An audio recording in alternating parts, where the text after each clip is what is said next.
So this chapter, once again, deals with, and I'm going to turn this off for 2 seconds. Okay, I'll come back. It deals with an event that we refer to as the Indo-European migrations. Remember, these are basically those tribes that are wandering back and forth in Asia. And due to a worldwide drought, they are forced to go farther and farther south than they ever did to, find resources and whatnot. And so, the tribe that invades Egypt is known as the Hyksos. They invade Egypt, but unfortunately for them, the Egyptians are not willing to just give up and let them rule. And so the Egyptians basically fight back for about 100 years before they are able to expel them from Egypt. And in order to do that, the Egyptians basically adopted the Hyksos weapons and their strategies. And after the Hyksos are gone, the Egyptians realize that they now need to be the conquerors. They need to be aggressive so that they're never conquered again. All right? The Mesopotamians, okay, they are conquered by a tribe known as the Amorites. The Amorites are sometimes called the Babylonians in both historical and religious books because they build the city of Babylon as their capital.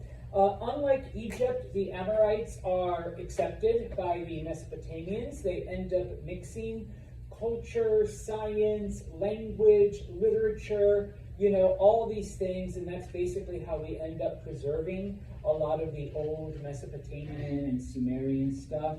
But after a couple hundred years, they're basically the same civilization. The most important thing here is that one of their kings, Hammurabi, came up with a legal system that not only dictates, laws and punishments and things like that, but also social interactions and how you're supposed to conduct yourself with other people.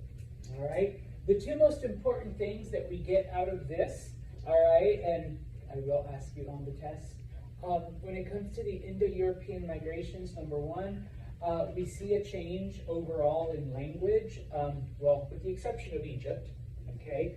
But the other areas that we're going to look at, they adopt the language of the invaders, and then two, they adopt horse culture, all right, and to a lesser degree, chariot culture.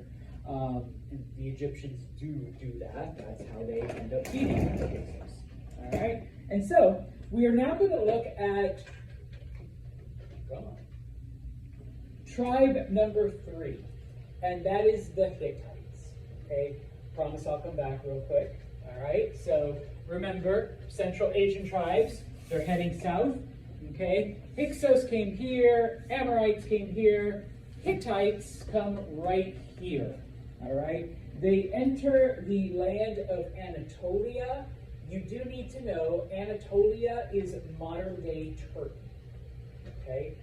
We don't call it Turkey because of, gobble, gobble, all right, the birds, but because later, a couple thousand years later, a group of people known as the Turks invade the area. But for now, it's the Hittites.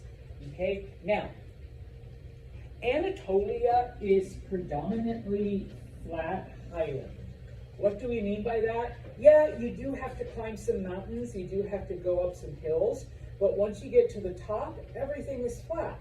All right? And so, for the Hittites, it's really, really easy once they make it up, all right, to basically conquer the entire area because there's no other obstacles for them.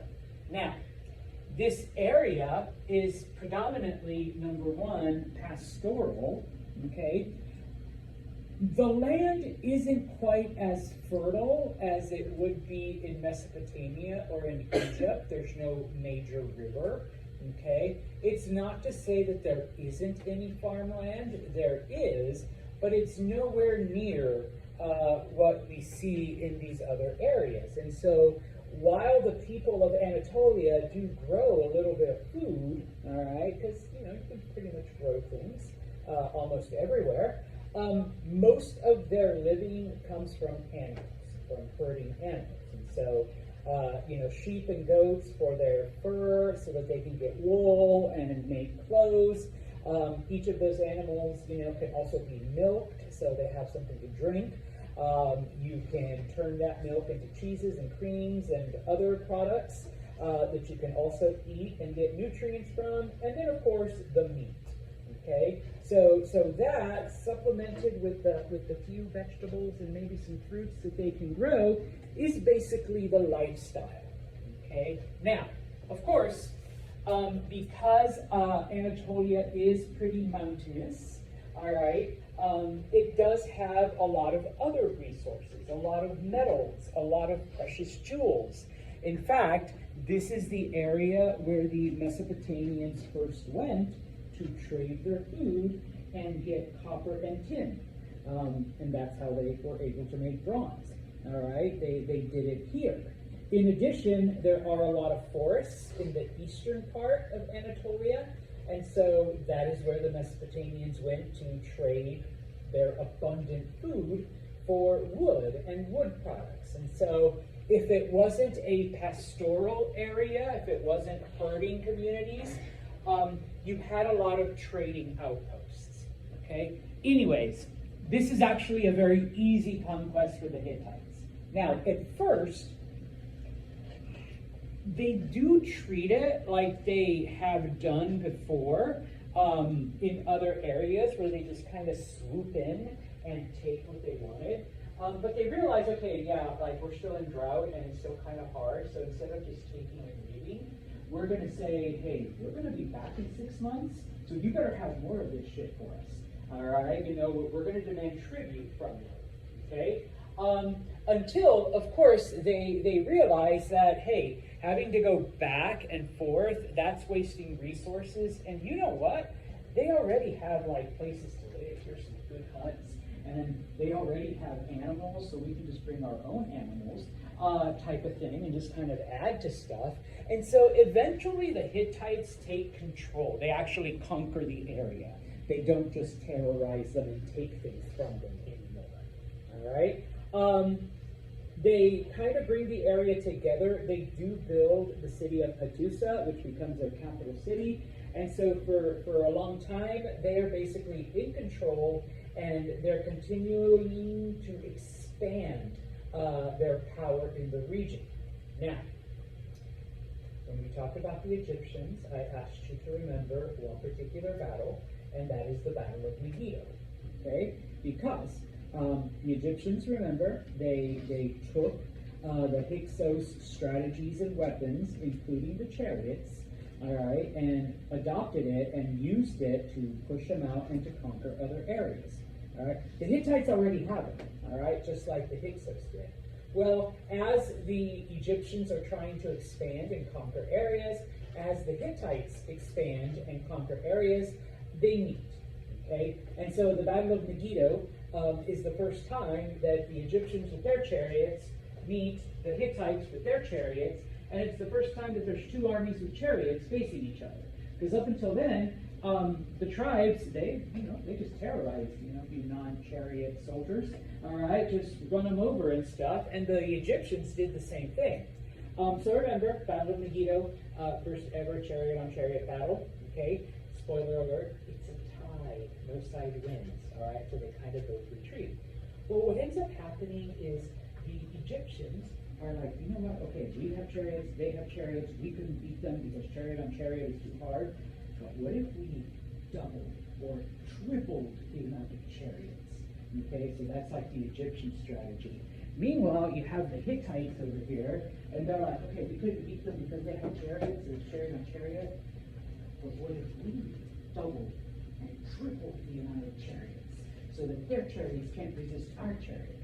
And that's what ends up happening. The other battle, I want you to remember, the Battle of Kadesh, the largest chariot battle in history. Depending on which record you read, each side had over between 25,000 and 30,000 chariots going at each other. Supposedly you could hear the rumbling for like 30, 40 miles away. Like, just all the chariots going at each other. It's a tie. Nobody wins. All right. The Hittites realized that, yeah, we're going to be wasting our resources if we just build more and more chariots, and the Egyptians build more and more chariots, and we build more and more chariots, and we just keep fighting each other. And so basically, both the Hittites and the Egyptians sign a peace treaty. They're like, okay, we're going to stay over here, Egyptians. We're going to stay down here. We're going to take all our stuff. We're not going to go into Hittite land. And the Hittites are like, you know what? We're going to stay up here. We're not going to try to go any further. Because we know you have chariots just like us, and you're willing to throw thousands of them at it. We're going to stay up here and just do our thing. All right. So they sign a peace treaty. Now, time moves on. Okay, and the Hittites actually become really, really, really good merchants, really good negotiators. Okay, they end up making quite a bit of money from trade. Okay, and so they realize, hey, if we go to war, if we continue our warlike ways, you can't enjoy your money if you're dead. All right. So instead of fighting every group that we encounter, how about if we try to negotiate with people first? How about when we enter a new area, we establish a trading relationship instead of just flat out trying to conquer them? Okay.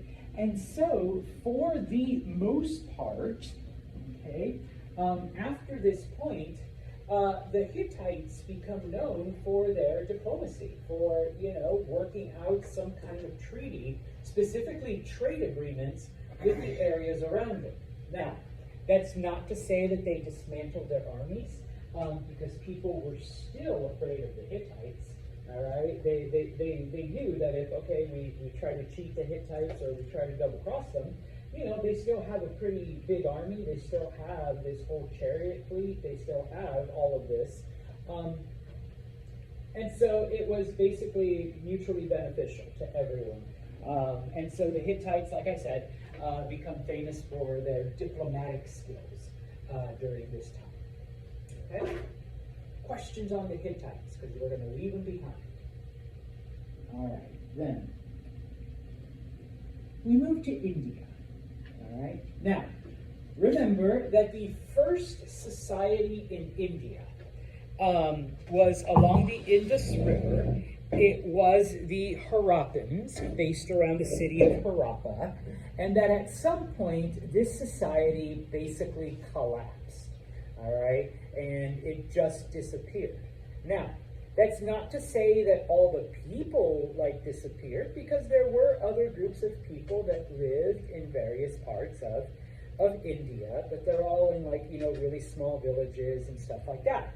All right, so by around the year 1500, now we're at tribe number 4, a tribe known as the Aryans, okay, moved into India. Now, we got to take just a little sidestep here, just for a second.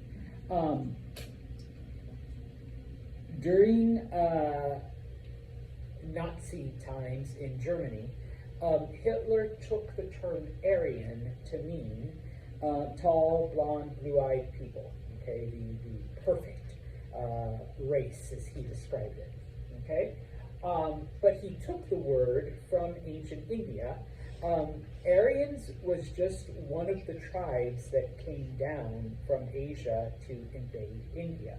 In fact, the word Aryan just meant respected ones, okay? It didn't mean blonde hair, blue eyes, Germanic people, all right? Don't worry, Hitler also took the swastika. It's a symbol of Indian culture and Buddhism, and, twisted it. It's just the other way, literally, flipped it around, all right? Now, like the other tribes, the Aryans were pastoral nomads. They're following their herds back and forth, and they are warriors, okay?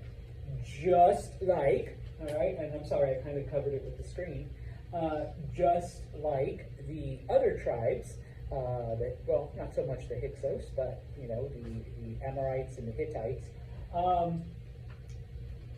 they brought horse culture to the area, so they brought horse culture and chariot culture to India, and their language, blended with the local languages, and influenced, future languages that come from there. Okay? So, not different from the Hittites, not different from the Amorites, only a teeny bit different from the Hyksos, but that's only because the Egyptians fought back. Okay? And so, once again, another map that shows the areas that the Indo-European tribes went to. Just FYI, okay, because we're talking about this group that eventually ends up in India, but Aryans also settled in what is today Iran, and they eventually become the Persians. The word Iran means land of the Aryans, okay, so it's like they spread themselves out pretty far, okay? So, now, this period of time, historians call it either Vedic India or the Vedic period, okay? Because as the Aryans come into India, they settle the land, they mix with the local people, they adopt culture from them, and they impart culture back, okay? And so one of the things that happens is that the Aryans adopt the local writing and, transform it for their language. And so we get what are known as the Vedas. That is where we get the name or the adjective Vedic. And we use this to describe this culture as opposed to the Harappan culture, which disappeared, okay? But what are the Vedas? The Vedas are basically sacred hymns, or if you want to call them songs, or if you want to call them poems, you can use those terms as well, okay? That basically, it's one of the few samples of writing that we have found from this period, from the Vedic period, and this is where we get most of our information as to who the Aryans were and what they did, okay? The narrative about, how the world came about, the sacrifice of Purusha, it's from this time period. It's from the Vedic period, okay? It came from the old Aryan legends mixed with, the Indian stories. So what do we learn about the people of India during this time? Specifically the Aryans. Number one, they loved wine and music, okay? They drank, they partied, they danced, all right? A lot of these poems talk about, drinking wine and partying and dancing and all of this other stuff, okay? So, they worked hard, they partied hard. Number two, they were patriarchal, okay? What do we mean by patriarchal? It wasn't just a male-dominated system, but guys, okay? Sorry, ladies. Guys, you still listened to the oldest male in your family. So it didn't matter if you were like 45 and you had your own kids. If your dad or your grandpa was still alive, even if they were like 90 years old, you still did what they said, okay? And it wasn't until the death of the eldest male that then it would pass on to the next, respected male, let's say, in the family. They were polytheistic. What does polytheism mean again? They believed in multiple gods. They had hundreds of gods. One of them was Purusha, who was sacrificed to create the world, and the universe. So, I know, I shouldn't sit, but my leg really hurts today. All right, so, but yeah, okay. They believed in multiple gods. They believed that the gods demanded animal sacrifices. Okay, this is a total Aryan belief. And so, during this time period, Indians practiced animal sacrifice.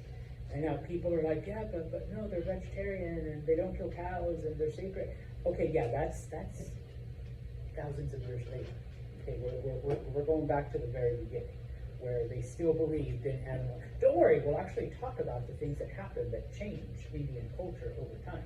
But for now, they still believed in animal sacrifice. They believed, and I don't want to say an afterlife, but they believed in life after death. Okay? Most early cultures thought that once you died, you died. That was basically it. The only exception were the Egyptians. The Egyptians believed you had an afterlife, and so that's why you needed your body and all of your things that you had collected for the next life. While the Indians believed in life after death, it was a completely different concept from what the Egyptians felt. All right? The Indians referred to it as the transmigration of souls. In simple English, reincarnation. Okay? Your soul would be reincarnated in a different body. Okay? So it wasn't, Mia dies, Mia goes to the afterlife with Mia's things and Mia's body and mind, and except you're kind of a zombie, type of thing. In this case, no. Mia's soul is reincarnated in a completely different person, thing, whatever. Okay? And that's how you continued into a different life. All right? So, not afterlife, but life after death. Slight difference in semantics. Finally, because they were like a warrior tribe before they settled down, they glorified bravery and warfare, and they were always fighting. Of course, you can't always be fighting. And so amongst themselves, they had competitions, they had games to show off your skill, to show off your prowess. We are reasonably sure that they invented things like dice and chess, especially chess. We know comes from India, but we think it was invented during the Vedic period as a way to, practice your strategy, hone your mind for when it came to warfare. All right? Now, just like the other tribes, the Aryans conquered the area. They adopted the ways of the locals. They mixed with them. All right? Of course, Egypt is the exception because the Egyptians ran them out. But even in Egypt, the Hyksos united into one kingdom. The Amorites united into one kingdom. The Hittites, one kingdom. In India, though, the Aryans did not unite into one kingdom. All right, so this is how they were different. They kind of fought amongst themselves once they started to settle down. So instead of one giant united Aryan kingdom or Vedic kingdom, okay, there was a lot of little ones, okay, a lot of little areas that were governed by. They did not call their kings kings, they called their kings rajas, okay? So there was a raja that ruled over very specific areas. Now, sometimes, there would be war amongst different kings or amongst different rajas, and they would conquer each other. Sometimes, I'm the raja of one area, Rory is the raja of another area. My son marries Rory's daughter, and so now, our two kingdoms are together, and so that's how some kingdoms grew, all right, either through marriage or through conquest, all right? So that's how they were just a little bit different from the other areas. In fact, just as a FYI, India doesn't become united until the British conquer it in like the 1700s. Okay? Up until then, with maybe like one teeny exception, India is just separate kingdoms, just different groups. All right? Questions on the Aryans? We'll come back to India and Indian culture and talk about how it evolved and morphed and all that. But now, China, this is where we kind of stop, because China is not affected by these tribes, at least not directly, okay? Geography is still protecting or keeping people out of China, all right? If any of these Central Asian tribes wanted to invade China, they would have had to have crossed two deserts, all right, from the north, or if they came from the west or the south, they would have had to have crossed the Himalayas, which is still pretty hard even today, unless you have an airplane or something like that. All right? So, now, I say indirectly because, there were some brave souls that managed to get through, and were able to trade or, do some kind of cultural exchange. But for the most part, China's still isolated. So, and unfortunately, we don't have time to look at all of the cultures because when we left China, the Longshan had just collapsed, due to drought. And, suddenly we jump a couple thousand years to the Shang period. Okay, we jump here because this is the first culture that we can truly refer to as Chinese. Okay, and so, right before them, there is a group known as the Xia, and a man named Tang, who is a member of the Shang family, is able to defeat the Xia, and suddenly we enter the Shang dynasty, or the Shang family, because it's the same concept as the Egyptians had. The Shang family become the rulers of China. Okay? It is during this time, and we bring it up because, number one, it is during this time that the Chinese begin to adopt the idea of ancestor worship. Okay? Now, the Chinese have always had a reverence for, older people, always have a place of respect for the people that came before them. But this is more than that. This is literally praying to your great-grandpa to give you guidance or to give you an answer to a question of the universe that you might have. Okay? And I know it may seem strange to those of us raised in a monotheistic Judeo-Christian tradition, okay, or even a Muslim tradition, but you prayed to great-great-grandpa to give you guidance, okay? I can't find my keys, great-great-grandpa, help me, all right? And suddenly, oh, here they are, thanks, great-great-grandpa, the same way you would pray for things like that, all right?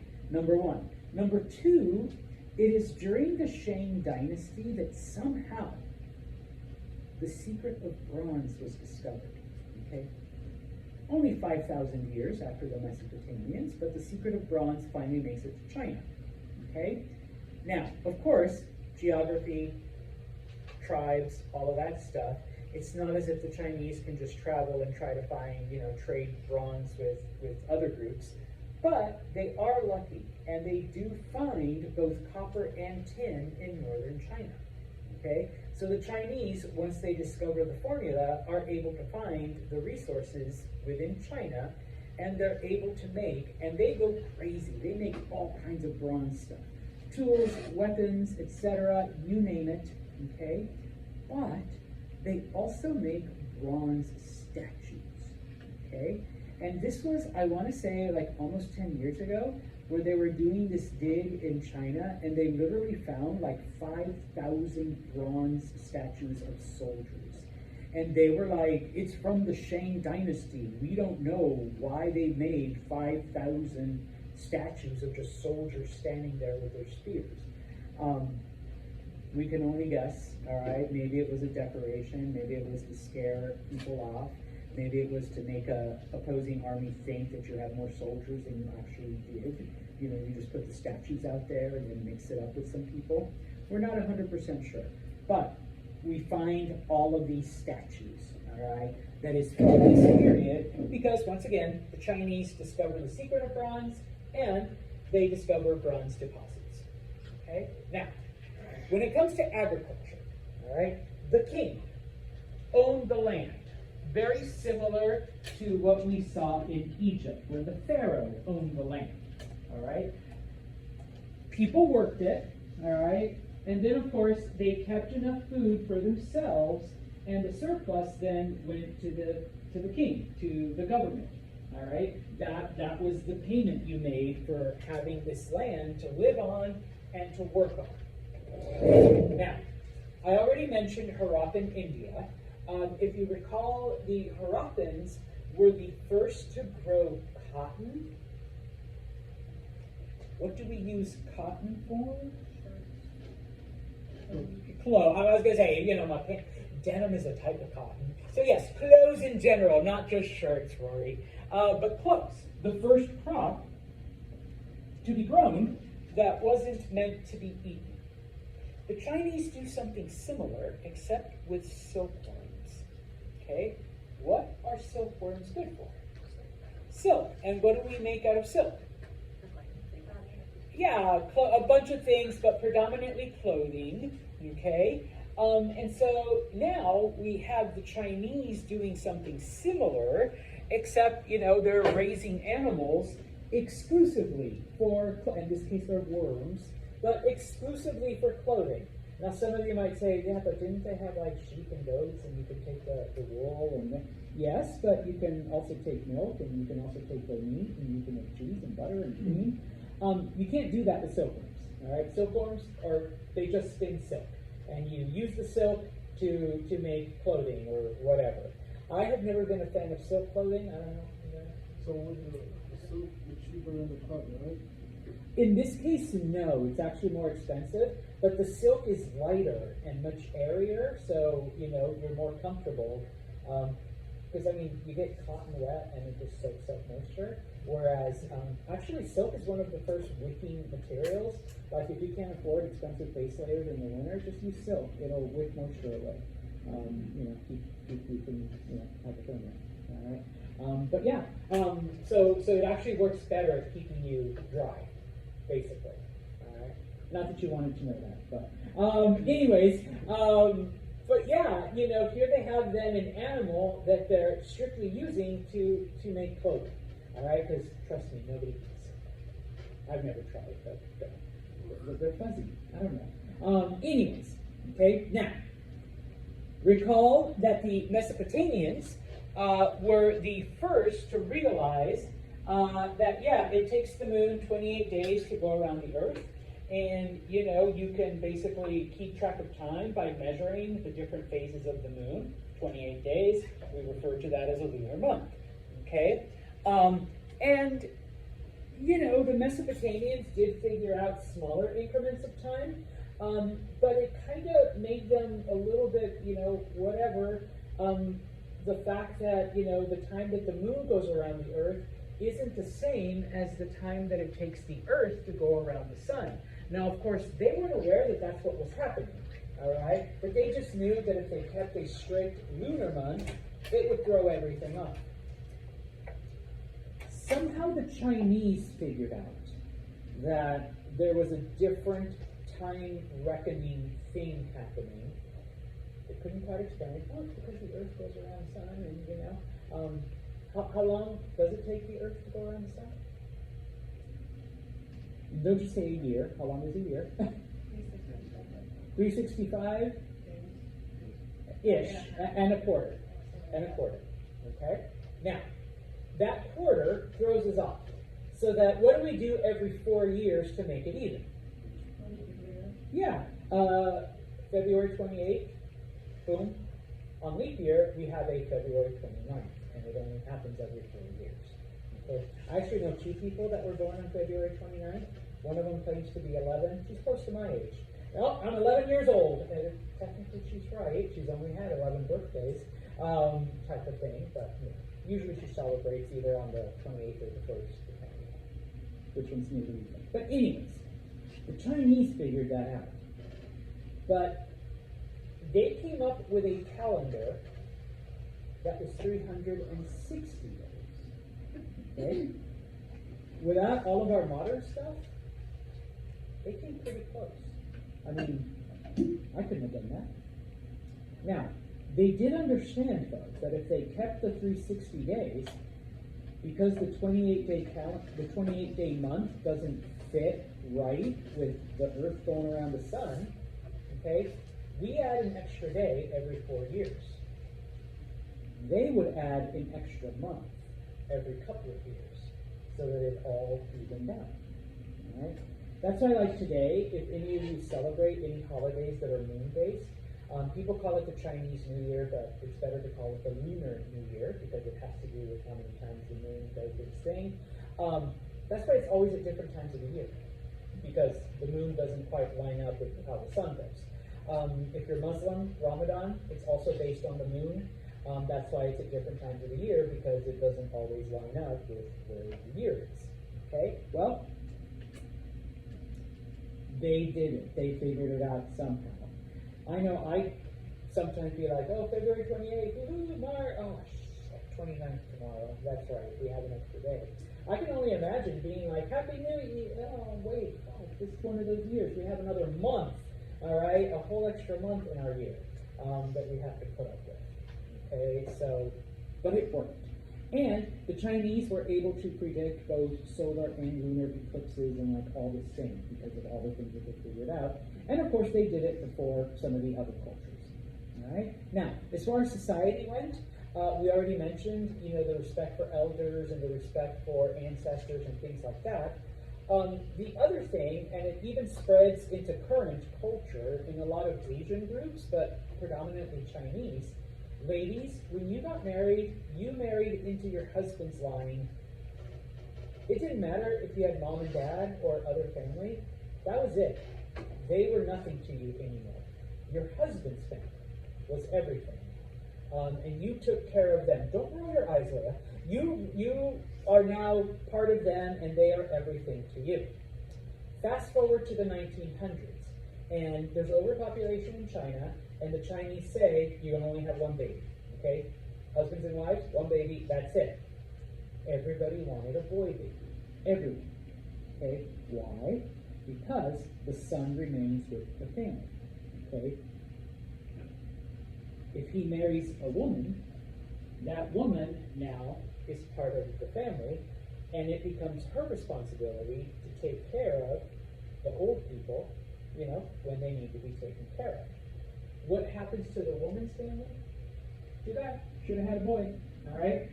It's not like us like, oh, honey, my mom's sick. I gotta go live with her for 3 months, and you can take care, whatever, or the whole family moves, husband helps. No. Okay. Sorry, Leah. All right. Your family's got no. You take care of your husband's family. That's it. Your other family is dead to you. All right, because you're no longer part of them. All right. So that idea lasted for thousands of years. Okay.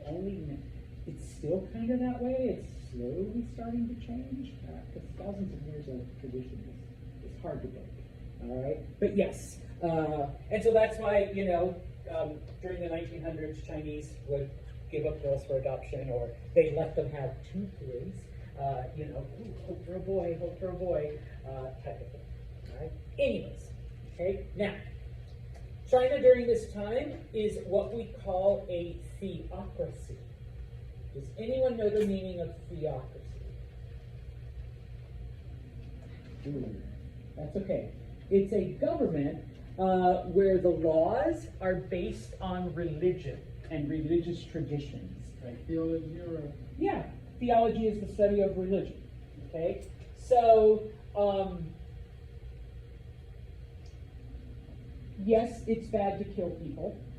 And so, you murder, you face certain punishments, okay? And that's because, it's wrong, and, that's based on legal precedent and justice, okay? But I'm such a devout Christian, okay? And one day I see Maya, walking around on a Sunday, nonetheless, not at church. So I'm going to have a law passed that says if you're not in church every Sunday morning, you have to pay a fine. Okay? That would be a theocracy because Maya wants to go to church, he can go to church, doesn't want to go to church, he doesn't have to, but you shouldn't be forced to, and it shouldn't be a criminal penalty for not doing it. Okay? And so there are some countries in the world that are theocracies. And not to get too political, but there are some people in this country that are trying to pass laws that are big. Oh, but the Bible says. Who the fuck? No offense. Who the fuck cares what the Bible says? We're not a theocracy. All right, you can keep that in church, but the laws should be laws regardless of what the Bible or whatever book says. Anyways, okay. Because of this, okay, we end up with this tradition where. You have every right in ancient China to pray not just to the gods, but once again to your ancestors. All right, so you're praying to, I'm not praying. Sai is praying to his great grandpa, for answers to his life. Okay, well, how is Sai supposed to interpret if and when he does get an answer from his dead great-grandpa as to what should he do with his life. Okay, well, during the Shang Dynasty, we have a thing called oracle bones. They are bones, and they have different writings and different messages on them. Okay, I don't mean to be insensitive, but if you've ever seen or played with a magic 8-ball, all right, you ask it a question, you shake it, and it always gives you a negative answer, like, I don't think so, try again, doubtful, whatever. Sai prays to his great-grandpa to tell him what he's supposed to do with his life, and then he drops the oracle bones. And depending on what answers come up, because they have different writings on different sides, then Sai can interpret, oh, this is the message from great-grandpa. All right? Once again, no offense, kind of like reading tarot cards, like which one comes up and in which order. All right? That's the message that the other world is trying to send you. Okay? Now, there is no priesthood. There are no, priests or anything like that. So, if Sai has a hard time interpreting the oracle bones, you could go to a diviner. All right? Someone who can read them and say, ooh, you got them in this order and they landed this way. Like I said, similar to tarot cards. Or even scribes, because they're the ones that probably wrote the messages on the oracle bones. Okay? And it could be like, oh yeah, well see, this means that you have to do this type of thing. All right? Now, in addition, remember, okay, well, no, this is the change that happens. In addition, yes, the kings were chosen by the gods, but at some point during the Shang Dynasty, the belief came about that after the king died, he became one of the gods. Okay? So basically your number of gods kept growing as your kings lived and died. Alright? So when King Jenna passed away, after a few years, King Jenna would be one of the gods, and now we can pray to Jenna, for answers and stuff like that. Okay? Now, when it comes to this time period, unfortunately, the only samples of writing, or I should back up, 99% of the writing samples that we have are oracle bones, which were basically just pre-recorded answers to people's prayers. The last bit of writing that we find, the 1%, was basically stories about the kings or stuff like that. All right. So imagine today all we have is stories about, dear God, the president, and just little things that people use to answer questions, and that's it. Okay. So we don't get a 100% clear picture of what the Shang Dynasty was like, but thanks to archaeology, thanks to these writings, we try to piece together the best we can. All right. Now, this map shows everything within the brown is basically what the Shang Dynasty controlled. When we left China in chapter 2, we had one society along the Yellow River that collapsed because of drought, and then Yangtze. And then one society along the Yellow River that kept on getting destroyed, because the Yellow River is the bad river, all right? Now, we have this society that has now grown, all right, from, the banks of the Yangtze River. We're still avoiding the Yellow River, all right? We don't like it, okay? But the society has grown significantly. Once again, this is only a 101 class, so we can't talk about thousands of years time period. But just know that it's happened. Okay. The last two areas we look at. All right. And we call them micro societies. Okay. Now these come thousands of years after those other societies. Okay. And they develop in a completely different way. Okay. We refer to them as micro-societies because they are small, all right? They don't grow very much. And they're basically, at least the South Pacific, are isolated completely. All right, so looking at the South Pacific, we're talking about all of the islands, all right, like Tahiti and Fiji and Samoa, Hawaii, Easter Island, all of those. Like, how did those islands get people? Well, southern China, 4,000 years ago or so, people started building outrigger canoes that could survive a journey across the ocean. Okay?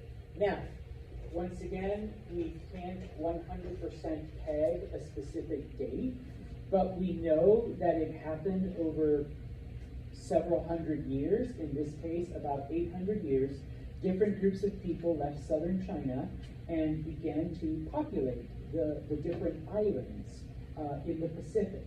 What we do know is by the year 400 CE, so that's about, let's say, I'm going to round up, 2,500 years, all right? People went from China on boats into other parts of the Pacific, you know? So like I said, Fiji, Samoa, you know, Tahiti, Hawaii, Easter Island, all of that, all right? Now, how do they survive?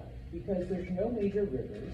Oh, but Santos, it's the ocean. Yeah, but that's salt water. Salt water doesn't help things grow. You can't even drink salt water, okay? And, I mean, they did not have desalinization technology. We don't even have desalinization technology. I mean, we do, but it's not profitable, so the companies don't get me started, okay? You know, they don't make money, so they don't do that. Type of thing, all right? Now, well, the islands in the South Pacific are volcanic, which means they are built from the lava that comes from the center of the earth. So once it cools off and, you know, becomes islandy, the soil has every single nutrient you can imagine. All right, so it's very fertile soil. And so through winds, through animals, through all of, you know, what nature does when nature is free to do it, you know, you begin to see fruits and vegetables and all kinds of tropical stuff there, bananas and coconuts and mangoes and guavas and, you know, stuff, all right? Now, of course, you can't live on just that, but because we are in the middle of the ocean, the people that live there supplement their diet by fishing, okay? So any kind of fish, shellfish, whatever grows in the ocean, or lives in the ocean, also grows, I guess. That is how they supplement their diet, along with the fruits and vegetables that grows. Okay? The word Polynesian means belonging to many islands, because all of the islands are basically full, and the population and the society grows and advances without contact with each other. All right? These islands were basically all isolated. All right? The last society, micro-society, this map just shows where all the islands are, okay? The last micro-society is the one in ancient Greece, okay? Now, we refer to it as a micro-society because the Greeks got to the point of cities and then never unified. Each city was its own individual country or kingdom. That's why we call them city-states. It was its own state, all right? Now, there were two major ones that kind of did sort of start to come together, but for the most part, the Greek cities were pretty isolated. Number one, okay, and we already looked at this one, the society on Crete, they basically dominated the island. Their capital city was the city of Knossos. The people of Crete were known as the Minoans. Okay? They were called the Minoans because their first king was a man named King Minos, or Minos, I guess. I don't know how to, I pronounce it Minos. And so in this case, you know, yeah, they were named after that king who brought them together. Don't know about the Minotaur and the labyrinth and all of that, but they were a society, they did control the island, they did trade with other cultures. Okay? Now, The other society that existed was a group of people known as the Mycenaeans.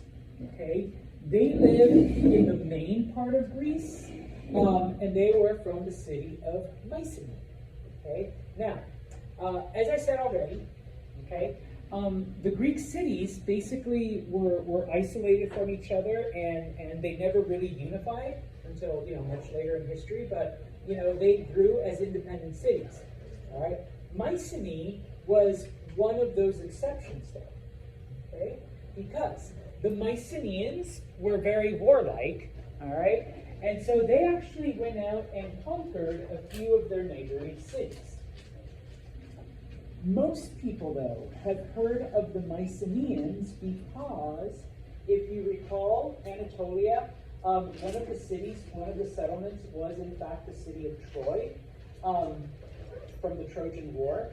It's believed that the Mycenaeans were the Greeks that actually fought against the Trojans during the Trojan War, all right? Because they were very warlike, they were very aggressive, and we have found Mycenaean colonies in other parts of the Mediterranean, not just in Greece, not just near Troy, but in Sicily and in Italy. You know how Italy is a boot? We have found Mycenaean remains in the field, in the arch, not the boot, of where Italy is. Okay? And so, we will leave it at that. I will close off with the map, no map. Remember, Wednesday is our first exam, so on Monday I will have a study guide.